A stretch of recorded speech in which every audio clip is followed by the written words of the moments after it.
Everyone, আমি পিয়ালি। আমার নতুন একটি মিনি ব্লগে তোমাদের সবাইকে স্বাগত। দিনটা ছিল মঙ্গলবার, সকাল তখন ওই 6:30 মতন বাজে। আর মঙ্গলবার তো ছিল চৈত্র সংক্রান্তি। সেদিনকে না বেশ সকাল সকাল ঘুম থেকে উঠে গেছিলাম। আর ঘুম থেকে উঠেই আগে ঘর বাড়ি ভালো করে ঝাড়পোছ করে নিয়েছি। তারপর ততক্ষণে ঘরে এসে দেখি বাপনও উঠে গেছে। আর তখন কি করলাম, আমি না আমার বেড কভারটা একটু চেঞ্জ করে নিলাম। নতুন যে বেড কভারটা কিনেছিলাম সেটাই পেতেছি। আর দরজা জানলা এখনও কিছুই খোলা হয়নি। ওই যে এসি চালিয়ে ঘুমাই, ঘরটা না তখনও ঠান্ডা ছিল, তাই আর খুলিনি। তো দেখো এখানে সুন্দর করে চাদরটা পেতে নিয়েছি। আর কেমন লাগছে বলো তো? আমার কিন্তু বেশ ভালোই লেগেছে কালারটা। যাই হোক, তারপরে দাঁত মেজে নিলাম দুজনে মিলে। আর সেদিনকে তো আমরা গেছিলাম বাড়িতে, ওই জন্য খুব সকাল সকালে ঘুম থেকে উঠেছিলাম। আর সেদিনকে আর চা খাইনি, দুজনে মিলে দাঁত মেজে একটুখানি ছাতু শরবতটা খেয়ে নিয়েছিলাম। এই তো তারপর দুজনে মিলে একটু ছাতু খেতে বসে গেলাম। আর তখন ওই 6:45 মতন বাজে। আর আমি তারপর ছাতু খেয়ে একেবারে স্নান করে রেডি হয়ে গেছিলাম। আর এখানে দেখো আমরা দুজনে মিলে গল্প করতে করতে ছাতু খাচ্ছিলাম। আর বাবাকে চা করে দিয়েছিলাম, বাবা চা আর বিস্কুট খেয়ে না বাজারে চলে গেছিলো। তো এই তো তারপর রেডি হয়ে বেরিয়ে গেছিলাম ওই 8টার মধ্যেই। একটু সকাল সকালে গেছি, জানোই তো, নইলে আমাদের বড্ড দেরি হয়ে যায়। যাই হোক, দুজনে মিলে নতুন জামা কাপড় পরেই বেরিয়ে গেছিলাম। আমি পরেছিলাম মামাবাড়ি থেকে যে জামাটা দিয়েছিল সেটা, মানে সেই কোয়ার্ট সেটটা। আর বাপন পরেছিল আমার বাবা ওকে যে জামা প্যান্টটা দিয়েছে সেটা। তো দুজনে তো মনের আনন্দে নতুন জামা কাপড় পরে গেলাম বাড়ির দিকে। আর বাড়িতে যাওয়ার পথেই আমাদের রাস্তায় দেখলাম ওই যে হাঁসের ডিম কিনেছিলাম এর আগের দিন, তো সেইখানে না হাঁসের ডিম নিয়ে আবার সেই দাদুটা বসেছিলেন। তো তার কাছ থেকে বাপন আবার মার জন্য একটু হাঁসের ডিম কিনছিল। আসলে আমার মা না হাঁসের ডিম খেতে খুব ভালোবাসে। এই যে এখানে হাঁসের ডিম আর দেশি মুরগির ডিম একসাথেই বিক্রি হচ্ছিল। আর দেশি মুরগির ডিমগুলো দেখে না মনে হচ্ছিল একদম ছোট ছোট পাখির ডিম, এতটাই ছোট। আর ডিম কেনার ব্যাপারে বাপন ভীষণ পজিটিভ, একদম বেছে বেছে বড় বড় ডিমগুলোই ও কেনে, ছোট ডিম নাকি ওর একদমই পছন্দ না। যাই হোক, এখানে ওই 15টা না 16টা মতন ডিম নেওয়া হয়েছিল বেছে বেছে। আমি বলেছিলাম 20টা মতন নিতে, কিন্তু নেয়নি। বাকি ডিমগুলো নাকি ওর ছোট লেগেছে, কিছু বলার নেই। যাই হোক, এখান থেকে তারপর আমরা গেলাম মা মনসায় মিষ্টি কিনতে। কারণ আমরা যেহেতু সংক্রান্তির দিন যাচ্ছি, পরের দিনই ছিল পয়লা বৈশাখ, তো ওই জন্য একেবারে মিষ্টি টিষ্টি নিয়েই গেছিলাম, যেহেতু আমরা পয়লা বৈশাখের দিন বাড়িতে আর যাইনি। এই যে এখানে মোটামুটি ভালোই মানে ভিড় কম ছিল। আমি ভেবেছিলাম হয়তো পয়লা বৈশাখের আগের দিন ভীষণ ভিড় হবে। ও ওদিকে মিষ্টি নিচ্ছিল আর আমি একটুখানি ভিডিও করে নিচ্ছিলাম। এখানে মিষ্টি ফিষ্টি নেওয়া কমপ্লিট। আর জানো তো, আমি মা মনসা থেকে একটা ঘিও নিয়েছি। এখানে 500 মতন ঘি নিয়েছিলাম। আসলে মা মনসার ঘিটার ফ্লেভার ভীষণ সুন্দর, আমার খুব ভালো লাগে। তবে সব সময় তো নেওয়া হয় না, ওই জন্য অন্য সময় রেড কাউটা কিনে নিই। যাই হোক, এখানে মিষ্টি কেনা কমপ্লিট। আর এই মিষ্টি ধরে আমার ব্যাগ হাতে নিয়ে আমি আর যাওয়ার সময় ভিডিও করতে পারিনি। তো খুব কষ্টে সৃষ্টে বসেছিলাম, তো ওই জন্য যাওয়ার সময় আর ভিডিও অন করিনি। তারপর বাড়িতে গিয়ে আবার ভিডিওটা করেছিলাম।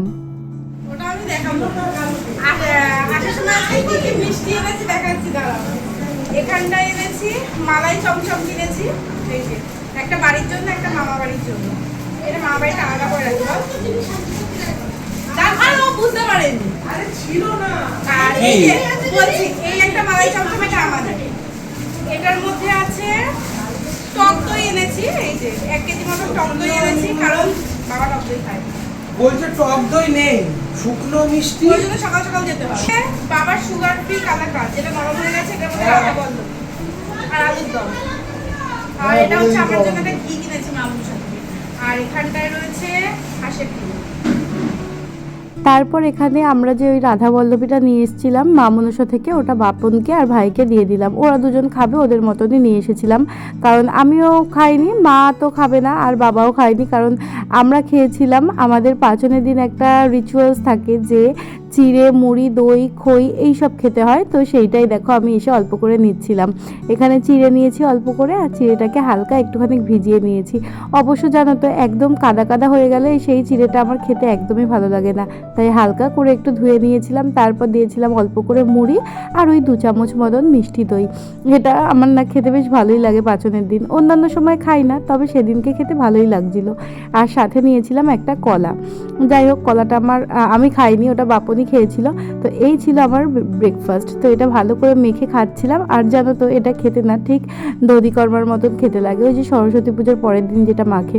তো বাপন তো খেয়েছিল রাধা বল্লভী, কিন্তু আমার এই মেখে খাওয়া দেখে ওরও খেতে ইচ্ছে করছিল। তো ও বললো যে দিয়ে দেখি কীরকম লাগছে, দেখে তো বেশ ভালোই মনে হচ্ছে। আমি এখানে খাচ্ছি আর একজন বসে লোভ দিচ্ছে খাবে নেক্সট খার এখানে আমি ধরেছি ধরেছি তুই নাকি খাস না খাবি না এবার খাচ্ছিস কেন? সেটাই আমি না কলাটা খাবো না বুঝলি, আমি সাজানোর জন্য নিয়েছি অ্যাকচুয়ালি। খেনে খেনে খেনে ভালো লাগবে দানা কলা। গেঞ্জিটায় নতুন গেঞ্জিতে কিসের দাগ লাগিয়ে ফেলেছে। আচ্ছা তারপর চলে এসেছি এখানে রান্নাঘরে, এসে দেখছি মা পাচনের জন্য সব কিছু মানে রেডি করে দিয়েছে। এখানটায় নারকেলটা ভেজে নিচ্ছিল। এইবার আমাকে অনেকজন কমেন্টে লিখেছেন দেখেছি যে এটা কোনখানকার নিয়ম, এই নিয়ম তো আমাদের নেই বা সবার থাকে না। হ্যাঁ ঠিকই বলেছেন, এই নিয়মটা সবার থাকে না, আমাদের আছে। এইবার বলছি পাচনটা বিশেষত ওপার বাংলার নোয়াখালী মানুষদের মধ্যেই আছে। তো বাঙালদের মধ্যে আমরা ডেফিনেটলি বাঙাল, কিন্তু আমার ফ্যামিলির সবাই হয়তো নোয়াখালী। শুধু যে আমাদের ঘরের হচ্ছে তা না, আমাদের টোটাল ফ্যামিলিতে মানে আমার জ্যাঠা কাকা সবার ঘরেই কিন্তু এই পাচনের রিচুয়ালসটা আছে। এছাড়াও অনেক মানুষকে মানে আমাদের পাড়াতেই অনেকের ঘরেই কিন্তু এই পাচনের রিচুয়ালসটা থাকে, এবং পাচনের দিন সকালবেলায় ওই খই চিড়ে দই খাওয়ার ব্যাপারটাও থাকে। আর এই দেখো সেই কারণেই মা রান্না করছিল পাচনটা, এত বছর ধরে করে এসেছে, আমার ঠাকুমার আমল থেকেই এটা চলছে। তো এখানে দেখো এক কড়াই পাচন বসিয়েছে, এটা কিন্তু হয়ে যাওয়ার পর একেবারে অল্প হয়ে যায়। যাই হোক, এখানে যে পাচন করেছিল এর মধ্যে কিন্তু বড়া দিয়েছিল, মানে ছোলার ডালের বড়া, তারপর নারকেল ভাজা, বাদাম ভাজা, ছোলা সব কিছু দিয়ে করেছিল। ভীষণ টেস্টি হয়। যাদের বাড়িতে পাচন হয় বা যারা পাচন খেয়েছে তারা তো জানেই যে এটা কতটা টেস্টি হয় খেতে। তারপর আমরা গেছিলাম মামা বাড়ি থেকে এসে দেখলাম যে মা পাচনটা রান্না করতে বসিয়ে দিয়েছে। ততক্ষণে ভাবলাম যে যাই মার ঘরের আর ভাইয়ের ঘরের বিছানার চাদরটা একটু পাল্টে আসি। ওই যে পয়লা বৈশাখের কেনাকাটা করতে গেছিলাম, যখন মা আমার কাছে চাদর কিনতে দিয়েছিল, তো বলেছিলাম যে মার জন্য 3টে চাদর কেনা হয়েছে। তো দেখো সেখান থেকেই 2টো চাদর বের করেছি। এখানে একটা পিঙ্ক কালারের চাদর কিনেছি, যেটা মাদের ঘরে পাচ্ছি। তো এই কালারটাও কিন্তু সুন্দর বেশ। আমার ঘরেও একটা পিঙ্ক কালারের চাদর পাতি, মনে আছে তোমাদের? ওই চাদরটার মতনই, শুধু আমার কালারটা আরেকটু হালকা। তো দেখো সুন্দর করে চাদরটাকে পেতে নিয়েছি, বাহার দেখতে কিন্তু বেশ ভালোই লাগছে। তারপর ওই ঘরে গিয়ে দেখছি এনারা দুজন শুয়ে শুয়ে ফোন ঘাটছে। এদেরকে মোটামুটি এই ঘর থেকে তাড়িয়ে দিলাম, তাড়িয়ে এই ঘরটাও সুন্দর করে মানে চাদর পেতে ঠিকঠাক করে দিলাম। আর জানো তো ভাইয়ের ঘর না ভীষণ অগোছালো করে রাখে ভাই। তো দেখো ওই একই চাদর এই কালারটাই কিনেছি একটা, আর এই যে এই কালারটাও বেশ সুন্দর। আর একটা কালার হচ্ছে যেটা আমার ঘরে পাতা রয়েছে পেস্তা গ্রিন, সেরকম। চেষ্টা পেয়েছে আমার, আর তুই নিয়ে খেয়ে ফেলছিস, সেটাই দেখলাম। বাড়ি যাওয়ার পর থেকেই আমি খালি এদিক ওদিক ছুটে ছুটে বেড়াচ্ছিলাম। একবার পাচন দেখার ওখানে যাচ্ছি, আরেকবার গেছিলাম মামা বাড়িতে মিষ্টিটা দিতে। তারপর এসেই 2টো ঘরের চাদর ফাদর চেঞ্জ করে নিয়েছি। মোটামুটি আমি একটু হাঁপিয়েই গেছিলাম, তাই বসে একটু জলটা খেয়ে নিচ্ছি। আর বাবা আমাকে 2টো নাইটি দিয়েছিল, সেখান থেকেই কিন্তু এই পিচ কালারের নাইটিটা আমি পরেছি। তার কিছুক্ষণ পর আমি গেলাম রান্নাঘরের দিকে। এখানে পাচন মোটামুটি রেডি, লাস্টে ঘি গরম মশলা ছড়ানো হচ্ছে। মা বাড়িটা দিয়ে এখানে কার জন্য তুলছো? বাবনের জন্য। বাহ, বাবনই আগে খাবে। ওই আগে খাবে। বাবন আগে খাবে। গ্যাস বন্ধ মা এখন আর দিও না, পরে আর খেতে পারবে না। গ্যাস বন্ধ করে দিয়েছি। দাও দিয়ে আসি। হ্যাঁ, একটু তরকারি কে খায়? আরে সবার ঘরে দেবে না, চুকার তারপরেও পাগলা। লাস্টে দেখা যাবে এই দেখো, হ্যাঁ এই যে পাচন আমাদের ভীষণ টেস্টি হয় খেতে। কাকে একটা চামচ দাও তো। পাচন হতে না হতেই বাপনের জন্য মা একদম এক বাটি তুলে দিল, কারণ ওই বলেছে যে কি ব্যাপার এখনো হয়নি, নিয়ে আয় আমার জন্য একটু খাই। কেমন হয়েছে? গরম আছে কিরম? সত্যি ভালো আছে রে, ভালো আছে। কেমন হয়েছে? আমাকে একটা আলু দেখে দে, একটা আলু দেখে দে। এই যে বসে বসে খাচ্ছে পাচন। তো ভালো গরম কিন্তু আলো আছে।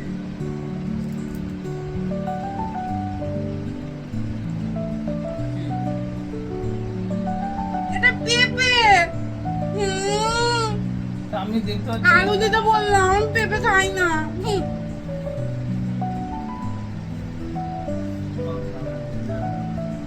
দেখ, এটা যদি তো আলু না হয়েছে দেখতে পাবে তো। আমি বুঝতে পারছি না। দেখি আমার দিকে দেখা। এটা আলু। গরম হবে তো, হ্যাঁ?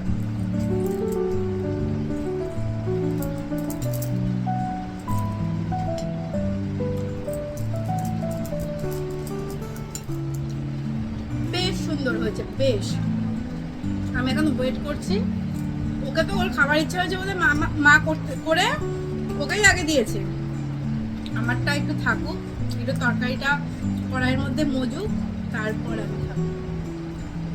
আমি আজকে ভাতই খাবো না, আমি শুধু পাঁচনই খাবো। তারপর এখানে মা সবার ঘরের জন্য পাচন বেড়ে দিয়েছে, আমি গিয়ে দিয়ে আসলাম। আর সবার বাড়ি থেকে কিন্তু এরকম এক বাটি করে পাচন আমাদের ঘরেও এসেছিল। পান নিবি? নে ওই যে মার ওখানে নিয়ে যা। এটাই ভালো লেগেছে যে ভালো লেগেছে। হ্যাঁ ভালো লেগেছে। কি জানি না। ওই দেখ তোদের পাচন কতটা নেমে গেছে, দেখ দেখেছো? দেখেছিস এর মধ্যে এরকম অবস্থা। এটা নাবা। চল, চল, চল। থাক, থাক, থাক। আল্লাহ, আল্লাহ। ওই তো, ওই তো, ওই তো, ওই তো। এটা না। বড়াই। কিরম হয়েছে বলো? খুব ভালো, এদিকে তাকিয়ে বলো। খুব ভালো। হাফ প্যান্টের সাথে ঘুড়ি পরে ঘুরে বেড়াচ্ছে। পাচন খেয়েছিস? আমি শুয়ে পড়েছি খাওয়া দাওয়া করে, হাঁপিয়ে গেছি। সত্যি তাই, আমাদের বাড়িতে বেকার আজকে ভাত করেছে, সবাই বাটি বাটি পাচন নিয়ে আমাদের বসেছে। বাড়িতে তো এটাই হয়, মানে হ্যাঁ। পাঁচনের দিন কেউ ভাত খায় না। সবাই পাচন। কিরম খেলি? কিরম খেলি? এদিকে আগে বল। ও, বিরিয়ানি। হ্যাঁ। অসাধারণ খেয়েছি, অসাধারণ। দারুণ লেগেছে। মোটামুটি বাপন আর বাবা পাচন খেয়ে ফুল লোড হয়ে বসে আছে। আমি খাবো বলেছিলাম, কিন্তু মা আমাকে শুধু শুধু খেতে দেয়নি, কারণ জানে আমি শুধু শুধু পাচন খেলে আর ভাত খাবো না। তাই জন্য বললো একেবারে ভাত দিয়েই খেতে। তারপর আমি যে মিষ্টিটা এনেছিলাম সেখান থেকে একটু মিষ্টি আমাদের কাকিকে একটু তুলে দিচ্ছিলাম, মানে আমাদের বাড়িতে যিনি কাজ করেন সেই কাকিকে। তারপর ঘরে এসেছি, এসে দেখছি বাপন একটা নতুন গেঞ্জি খুলছে। আসলে এই গেঞ্জিটা না আমার মামা বাপনকে দিয়েছে, তো ওই জন্যে ওটা একটু খুলে টুলে দেখছিল। আর হোয়াইট কালারের গেঞ্জি তো ভালো লাগারই কথা, তোমরা তো দেখতেই পাও আমরা যাই কিনি, বিশেষ করে বাপনের জামা কাপড় একটু হোয়াইটের ওপরেই কিনি। তারপর আমরা বসে অনেকক্ষণ গল্প করলাম, আমি আর রুমি একটু ভিডিও করলাম। আর ওদিকে বাবা আর বাপন রীতিমতো ঘুমিয়ে পড়েছে পাচন খেয়ে। আর আমি, মা আর ভাই এখানে খেতে বসেছিলাম। ভাই ঘরে অবশ্য খাচ্ছিল, আমি আর মা রান্নাঘরে বসেই খাচ্ছিলাম। আর এই যে মা এখানে পাচন রান্না করেছিল, ডাল করেছিল আর উচ্ছে ভাজা। আমি না ডালটা নিইনি, আমি উচ্ছে ভাজা আর পাচন দিয়েই খেয়েছিলাম। আমার উচ্ছে ভাজা খেতে ভীষণ ভালো লাগে। আর এই পাচনটা দিয়ে শুধু শুধু খাচ্ছিলাম, এত ভালো লাগছিল, সাথে একটু লেবুটা চিপে নিয়েছিলাম। আমি এতদিন ধরে পাচনটা শুধুই খেতাম, ভাত দিয়ে খেতাম না, তবে মা বললো একটু লেবু দিয়ে পাচন দিয়ে খেয়ে দেখ, ভালো লাগবে। তো সত্যি সত্যি আমার ভীষণ ভালো লেগেছিল। আর যেহেতু আমি এর আগে পাচনটা শুধু খাইনি, ওই জন্য আমি ভাত কটা খেতে পেরেছিলাম। আর এত পরিমাণে ভালো লেগেছিল, বিশেষ করে ওই যে মুখে নারকলগুলো আর বাদামগুলো পড়ছিল, তাতে যেন স্বাদটা আরও বেশি বেড়ে গেছিলো। তারপর এই যে বিকেলবেলায় ঘুম থেকে উঠেছেন, প্রায় 11টা থেকে না 11:30 থেকে 5:30 পর্যন্ত ঘুমিয়েছে। ঘুমিয়ে এখন ঘুম থেকে উঠেছে। আর জানো তো, এই যে এই আম কাসন্দিটা দেখছো, এটা না মা বানিয়েছে, ভীষণ সুন্দর গন্ধ বেরোচ্ছিল। আর মা আমার জন্য একটু দেবেও বলেছিল, কিন্তু আমি তাড়াহুড়োতে নিয়ে আসতে ভুলে গেছি। দেখো আমটাকে কুড়িয়ে এরকম আম কাসন্দি বানিয়েছে, গন্ধটা এত সুন্দর বেরিয়েছে, আর দেখতেও দেখো কতটা লোভনীয় হয়েছে, ভীষণ সুন্দর লাগছিল এটা দেখতে।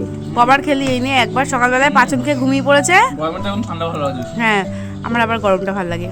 সকালবেলায় পাচন খেয়ে ঘুমিয়ে পড়েছে, এই এখন ঘুম থেকে উঠলো। 11টা থেকে 5:30 পর্যন্ত ঘুমিয়েছে পাচন খেয়ে, ভাতও খায়নি।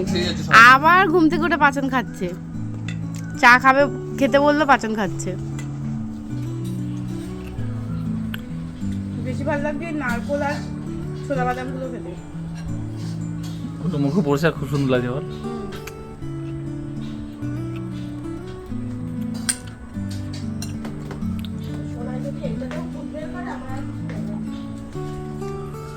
শোনাই আমরা পাচন খেয়ে পেটটা ফুল লোড হয়ে গেছে, এখন রাস্তায় পায়চারি করতে বেরিয়েছি। তাই না বল? পাইছে ওই যে পেছনে বাবা আসছে, ওই যে আদেও বাবা তো ওটা, আমি বাইকের আওয়াজ শুনে বুঝে গেছি। ওই যে বাবা, আমি স্কুটির আওয়াজ শুনলে বাইকের আওয়াজ শুনলে বলে দিই যে কখন কে আসছে। যাই হোক, এখন একটু হাঁটছি চলছি, একটু পরে আবার চা খাবো, ও তারপর ডিনার করে বাড়ি যাবো। একদম পেট ফুলে গেছে, এমনিতে ফোলা পেট, তারপর পাচন খেয়ে আরো পেটটা মোটা হয়ে গেছে। এখন একটা ফুল ছেড়েছে এখানটায়,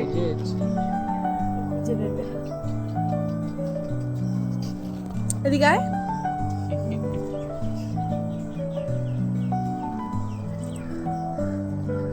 সন্ধেবেলার দিকে মা আমাদেরকে চা দিয়ে দিল। আর জানো তো, বাপন ঘুমাতে মানে ঘুমানোর আগে পাচন খেয়ে ঘুমালো, আর ঘুম থেকে উঠে আবার পাচন খেলো। ওর নাকি এত ভালো লেগেছে। তো আমার মাও বলছিল যে যাক, এত যখন ভালো লেগেছে আমার পাচন করাটা সার্থক হয়েছে। রাতে আমরা খেয়ে যাব, ওই জন্য আমাদের জন্য আবার একটু হাঁসের ডিম করেছে। বারণ করেছিলাম করতে, তাও করেছে। যাই হোক, আর এই দেখো, এই ছোট্ট পেতলের কড়াইটা মা নতুন কিনেছে, একদম ছোট্ট, কি সুন্দর। এটা বড় আছে, কিন্তু এটা আবার নতুন কিনেছে। নাও, একদম হাঁসের ডিম কষা। করতো না, করতো না পাচন। কিছু খেতে আমি না, ওদের জন্য বাবাদের জন্য ওকে একটা ডিমের মামলা ঠুকে দিতাম। ও আবার ডালের সাথে ডিমের মামলাটা খায়। দাও, কাই আর দেবে না, আর এক ফোঁটাও কাই দেবে না, ব্যাস ব্যাস ব্যাস ব্যাস। আমাকে একটু শুধু পরে নুন দিও। না না, এর মধ্যে দিয়ে দাও, এর উপরে দাও। আমি একদম সুন্দর সুন্দর করেছি যাতে এই যে ব্যাস, তারপর রাতের খাওয়া দাওয়া করে আমরা না বাড়ি ফিরে এসেছিলাম। আর পাচনের দিনটা আমাদের নিরামিষই থাকে, কিন্তু ওই যে আমরা গেছি, বাবা শুধু নিরামিষ খাওয়ালে হয়, তাই জন্য মা আবার রাত্রিবেলায় হাঁসের ডিমের কষা রান্না করেছিল। এত সুন্দর খেতে হয়েছিল, এই মানে সরু চালের ভাত দিয়ে হাঁসের ডিম কষাটা খেতে জাস্ট দারুণ লাগছিল। তো দুজনে মিলে খেয়ে তারপর আবার রেডি হয়ে বেরিয়ে গেছিলাম, কারণ চৈত্র মাসের সংক্রান্তি বলে কথা, থাকা তো যাবে না, তাই না? তারপর খাওয়া দাওয়া করে উঠে আবার একটুখানি মা মিষ্টি দিল, আর তো সেইটাই আমরা খাচ্ছিলাম। আর ওই যে বিকেলবেলায় বাপন যে ফুলটা আমার মাথায় গুঁজে দিয়েছিল, দেখো সেটা তখনও পর্যন্ত কিন্তু ছিল। আর এই যে আমরা নিয়ে গেছিলাম চমচম, মালাই চমচম যেটা, সেটাই দিয়েছিল, খেতে বেশ ভালোই লাগছিল। আর সেদিনকের মতন তো একদম পেটটা পুরো ভরে ফুটবলের মতন হয়ে গেছিলো খাওয়া দাওয়া করে। আর তারপর এখানে আবার রেডি হয়ে গেছি। তো মোটামুটি যা সাজগোজ ছিল সব উঠিয়ে ফেলেছি, আর সন্ধ্যের দিকে একটু গাও ধুয়েছিলাম, জানো তো এত গরম পড়েছিল সেদিনকে। তো তারপর দুজনে রেডি হয়ে মোটামুটি ওই 8টা সাড়ে 8টার দিকে বেরিয়েছিলাম।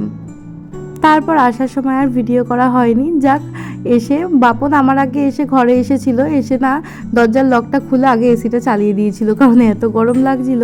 মা আবার আমার শ্বশুরমশাইয়ের জন্য একটু পাচন পাঠিয়ে দিয়েছিল, আমরা আসার পর পাচনটা দিলাম। তারপর বাবা টুক করে ভাতটা খেয়ে নিল পাচনটা দিয়ে, বাবারও খুব ভালো লেগেছে। তারপরে এই যে এখানে এসে ঘিটাকে আগে বার করে নিলাম, আর আমি না ঘিটা দেখছিলাম যে এদিক ওদিক কোথাও মানে গড়িয়ে টড়িয়ে পড়েছে কিনা, তো দেখলাম না, ঠিকঠাকই আছে। আর এখানে এই ছেলে এসি চালিয়েছে, এসির পাওয়ারটাকে একটুও কমায়নি। তো আমি আবার পাওয়ারটা ঠিকঠাক করে এখানে বিছানাপত্র গুছিয়ে তারপর ফ্রেশ হয়ে শুয়ে পড়লাম। আর সেদিনকে মোটামুটি ওই 9:30টার মধ্যেই বাড়িতে পৌঁছে গেছিলাম। আর এই যে আর কোনো কাজই ছিল না, ঘরে ঢুকেই ব্যাগপত্র ঠিকঠাক জায়গায় রাখলাম, ফ্রেশ হলাম, আর বিছানাটা একটু ভালো করে গুছিয়ে নিলাম, তারপর ঘুমিয়ে গেলাম। পরের দিন আবার পয়লা বৈশাখ বলে কথা। সেদিনকে সারাটা দিন তো খুবই ভালো কাটলো, মানে সারাদিন গল্প, হাসি, ঠাট্টা, খাওয়া দাওয়া এর মধ্যেই থাকলাম। আর মাকে বারবার বারণ করলাম রাত্রিবেলা ডিমটা করতে হবে না, কিন্তু না, আমরা গেছি, আমাদেরকে কি আর নিরামিষ খাইয়ে ছাড়া যায়? তাই রাত্রিবেলায় আবার অত রান্নার পরেও মানে ডিমটা করেছিল, তো কিছু বলার নেই। আর এই তো সেদিনকে দিনটা আমার এইভাবেই কাটলো। এদিকে বিছানা গোছানো কমপ্লিট।